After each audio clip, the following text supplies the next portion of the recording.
E se eu te dissesse que os Estados Unidos perderam quase tudo que tinham conquistado? Que o maior império do século XX está ameaçado por erros que ele mesmo cometeu? Para entender esse erro e por que coloca em risco a ordem norte-americana, é preciso primeiro voltar na história e entender por que os Estados Unidos primeiro tinham dado certo. O mundo tem uma ordem global onde quem escreve as regras do jogo são os países mais poderosos. Ao longo do século XX, os Estados Unidos emergiram como os mestres desse jogo. Depois da Segunda Guerra Mundial, em 1945, os Estados Unidos produziam metade de todos os produtos manufaturados do planeta. Porém, a ascensão dos Estados Unidos não veio porque eles tinham fábricas, tecnologia ou exércitos. Os Estados Unidos se desenvolveram porque eles tinham um conjunto de ideias que organizaram a sociedade norte-americana por gerações. Porém, hoje esse império não é mais o mesmo. O que os Estados Unidos fizeram para se tornar império? Qual erro eles cometeram para colocar tudo em risco? Esse vídeo vai mostrar como esse poder foi construído, onde o país começou a vacilar e o que isso significa para o Brasil e para nós. No século XVIII, antes da independência, a maior parte dos territórios do planeta havia sido ocupado por potências europeias. Impérios como Portugal, Espanha, França e Inglaterra espalharam seus idiomas, seus sistemas políticos e suas religiões de modo a moldar a maior parte dos países que viriam se tornar independentes nos anos seguintes. Nesse contexto surgiram as colônias inglesas da América do Norte, que viriam a ser os Estados Unidos.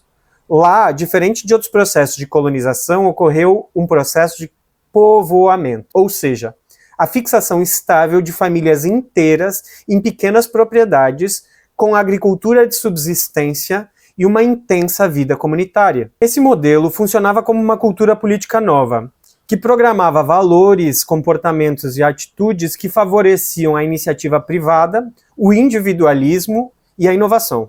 O protestantismo dominante reforçava a disciplina, a responsabilidade individual e a leitura da Bíblia, incentivando a alfabetização e o pensamento crítico. Com o autogoverno local e a cultura de resolução de problemas coletivos, os colonos aprendiam a pensar e agir de maneira independente.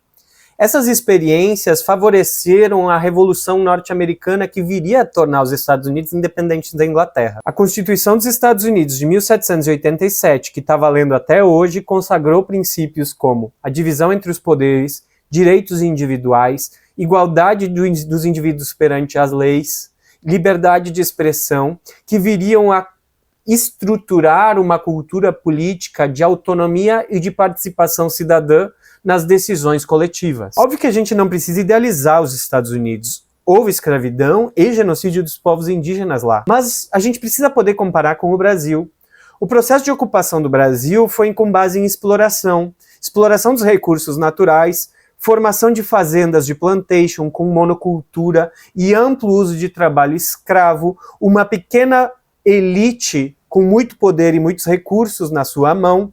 A Igreja Católica rezava as missas em latim, a maior parte das pessoas não tinha acesso ao aprendizado da leitura, permanecendo analfabetos por séculos.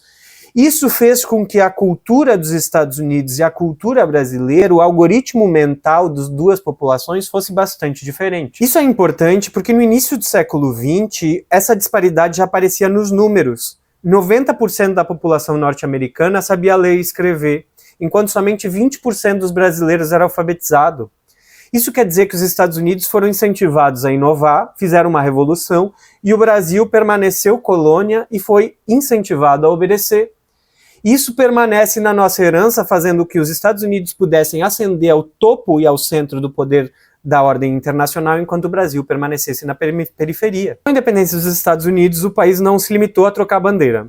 Eles criaram o que viria a ser chamado de American System, ou Sistema Americano. George Washington, primeiro presidente dos Estados Unidos, deu os primeiros passos no estabelecimento desse sistema. No seu discurso de despedida, ele indicou, aconselhou as futuras gerações a não criarem alianças permanentes e manter uma independência estratégica do país em relação a qualquer potência estrangeira. George Washington também indicou que a expansão das colônias do leste da América do Norte em direção ao oeste seria necessário para garantir território e recursos naturais, unificar o continente sob controle dos norte-americanos para evitar outras potências como a Inglaterra de entrar no território e garantir o crescimento econômico sustentável dos Estados Unidos. Para consolidar o sistema, os Estados Unidos ocuparam as terras indígenas e incorporaram os novos territórios como novos estados.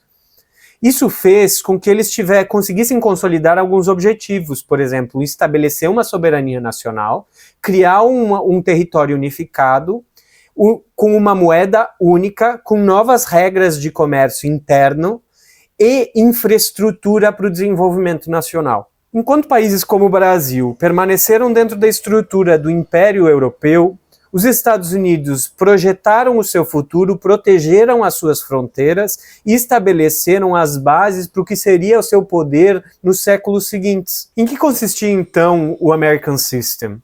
Além de um modelo de desenvolvimento econômico, era uma ideologia de funcionamento nacional, que priorizava alguns projetos. Primeiro, o crescimento interno. Segundo, o desenvolvimento da infraestrutura nacional. Terceiro, a presença de um crédito bancário nacional. Quarto, a industrialização, o crescimento da produção manufatureira. Quinto, a proteção de setores estratégicos com tarifas moderadas, ou seja, desenvolver a economia nacional antes de se projetar politicamente enquanto uma grande potência internacional. A lógica era crescer por dentro e depois pensar lá fora, criando uma base econômica e tecnológica para sustentar a autonomia da nação emergente. Ou seja, as questões como livre mercado, globalização, nunca foram preponderantes, elas só se tornaram preponderantes nas últimas décadas. Tudo mudou quando a Primeira e a Segunda Guerras Mundiais destruíram os impérios tradicionais da Europa, remodelando a política internacional. Os Estados Unidos se beneficiaram da posição geográfica que eles tinham do outro lado do Atlântico para negociar com os dois lados da guerra, o tempo todo, vendendo produtos industriais e pouco a pouco ganhando riqueza, tecnologia e experiência logística. Quando eles entraram finalmente na Segunda Guerra Mundial, eles já tinham ganhado um capital humano interno, já tinham acumulado experiências e inovações tecnológicas e se preparado para redesenhar ou para ocupar o poder de potência mundial. O Estado teve um papel central nesse desenvolvimento, transformando a economia de guerra numa máquina de crescimento de poder. De novo, o American System foi influente. Proteção da economia nacional, defesa de setores estratégicos, incentivo ao investimento público para a industrialização, um alinhamento direto entre as estratégias do governo e o esforço da iniciativa privada dos grandes empresários norte-americanos, conectando a população norte-americana num grande esforço nacional para se transformar na grande potência que iria substituir os impérios tradicionais da Europa. Ao longo do século XX, ocorreram duas revoluções industriais centralizadas nos Estados Unidos. A primeira revolução industrial tinha sido na Inglaterra, com o carvão e a máquina a vapor. A segunda revolução industrial, ela trouxe a eletricidade, a indústria química, os automóveis, as telecomunicações. A terceira revolução industrial, ela trouxe a internet, a tecnologia da informação, os computadores. Isso fez com que os Estados Unidos avançasse, tomasse a dianteira da tecnologia mundial por décadas. Na segunda metade do século XX, então, os Estados Unidos estabeleceram o que viria a se chamar de Pax Americana. É uma ordem norte-americana global, em que a moeda dólar era considerada moeda de troca internacional, o sistema de trocas financeiro tinha sido desenhado nos Estados Unidos, se chama SWIFT. A maior parte das instituições internacionais, como a ONU, a OMC, o FMI, haviam sido encabeçadas pelos Estados Unidos. As grandes corporações internacionais eram todas norte-americanas, porque a maior parte dos outros países não tinha ainda sido reconstruído ou reconstruído sua capacidade industrial. Portanto, os Estados Unidos exportava o seu estilo de vida, os seus produtos, as suas marcas para o mundo inteiro. A maior parte dos países do mundo tinham como principal parceiro em matéria de importação de produtos industrializados os Estados Unidos, que produziam na década de 50 cerca de metade de todos os produtos industrializados do planeta. Ou seja, os Estados Unidos estabeleceram a sua própria ordem internacional. Aqui não vem ao caso a Guerra Fria, isso vai ficar para um outro vídeo, mas aqui é importante notar que o Ocidente foi encabeçado pelos Estados Unidos a partir de então. Além da economia, os Estados Unidos também dominaram a cultura global.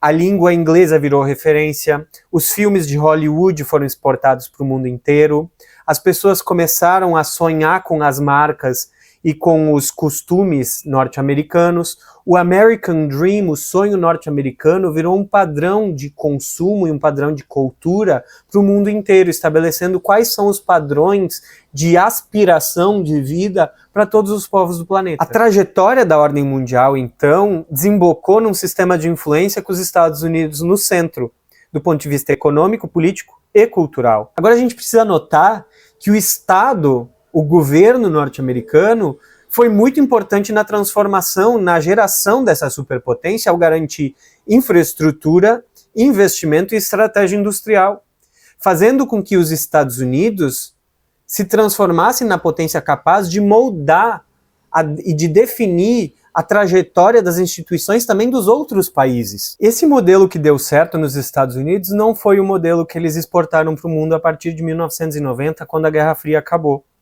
Sob o que a gente veio a conhecer como Consenso de Washington, nos últimos 30 a 40 anos se estabeleceu uma crença mundial na globalização e no livre comércio, como se essas instituições fossem gerar desenvolvimento para todo o planeta. Ao longo dessas últimas décadas, para participar da Organização Mundial do Comércio ou conseguir financiamento internacional nos bancos, no Fundo Monetário Internacional, os países precisavam adotar uma agenda liberal, desregulamentar a economia para a iniciativa individual, abrir o mercado nacional para o comércio internacional e investimento internacional e privatizar os setores estratégicos que estavam sob controle do Estado. Ao adotar uma abertura irrestrita, além de criar um capitalismo financeiro internacional, houve uma quantidade grande de efeitos colaterais. Muitas fábricas nos Estados Unidos fecharam, muitos empregos no setor industrial desapareceram, e boa parte das tecnologias que davam a vantagem econômica aos Estados Unidos puderam ser copiadas e transferidas para potências emergentes, sobretudo a China. Internamente, essa liberalização gerou vários problemas, como o aumento da desigualdade social e a perda de oportunidades de emprego para os norte-americanos, que ficam agora totalmente vulneráveis a qualquer tipo de crise internacional. E é aqui que está a ironia. A potência que antes se desenvolveu através de um protecionismo do Estado sobre os setores estratégicos da indústria, agora fica totalmente vulnerável a potências emergentes que conseguem reproduzir a estratégia de desenvolvimento que os Estados Unidos tinham feito antes. Enquanto isso, países como o Brasil absorveram essa ideologia de maneira crítica, foram colonizados mentalmente, acreditando que a desregulamentação, a privatização e a abertura comercial fossem gerar algum tipo de desenvolvimento. Mas, na realidade, o que gerou desenvolvimento nos Estados Unidos foi exatamente o oposto disso. Então, como é que a gente vai se desenvolver se a gente não investir em educação, não investir em tecnologia e não proteger uma indústria nascente em setores estratégicos? Eis a ilusão de um país que foi colonizado. O paradoxo, então, é esse. A potência que se desenvolveu com base no protecionismo comercial, no investimento industrial e no planejamento estratégico, agora se vê diante de uma crise social em função da ascensão de adversários que notaram que podem se desenvolver de uma maneira diferente. Enquanto países periféricos, como o Brasil, que foram colonizados, se veem diante de uma possível forte crise social por causa da intensa dependência externa da desigualdade e a vulnerabilidade às crises externas. Enquanto isso, os Estados Unidos ainda permanecem como padrão do ponto de vista de moedas, de moeda internacional, de finanças, mantém bases militares ao redor do mundo.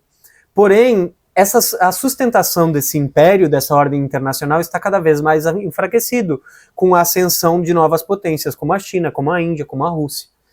E se a gente quiser se desenvolver de fato, a gente precisa se ligar para o que está acontecendo ao redor do mundo e não cair na armadilha ideológica que colocaram para um país em desenvolvimento como o Brasil. Enfim, obrigado a quem acompanhou até aqui. E se isso faz sentido para ti, te inscreve no canal, liga as notificações, comenta aqui embaixo e compartilha o vídeo com quem também acha que o Brasil pode e deve evoluir. Porque despertar é o primeiro ato de revolução.